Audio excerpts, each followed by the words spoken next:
एक सांगतो, जे प्रवक्ते आहेत, जे उद्याच्याला कॉर्नर सभा घेणार आहेत, जे वेगवेगळ्या ठिकाणी बैठकीच्या निमित्तानं किंवा शहरामध्ये सभांच्या निमित्तानं, ग्रामीण भागामध्ये देखील सभांच्या निमित्तानं जाणार आहेत, वादग्रस्त वक्तव्य आणि वादग्रस्त कृती ही कृपा करून टाळा.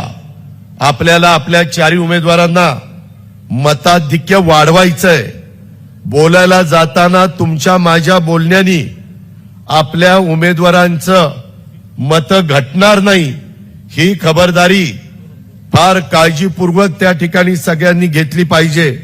आपण सार्वजनिक आपलं वर्तन हे नम्रतेचं ठेवलं पाहिजे. जर मत मागायला गेला एखादा विरोधी असला, नाही मत देणार, बाबा दिलं, द्यायचं नाही द्यायचं तुझा अधिकार आहे, मागायचा आमचा अधिकार आहे, असं करून पुढे जावा. इसी तरह की वीडियो देखने के लिए हमारे चैनल को सब्सक्राइब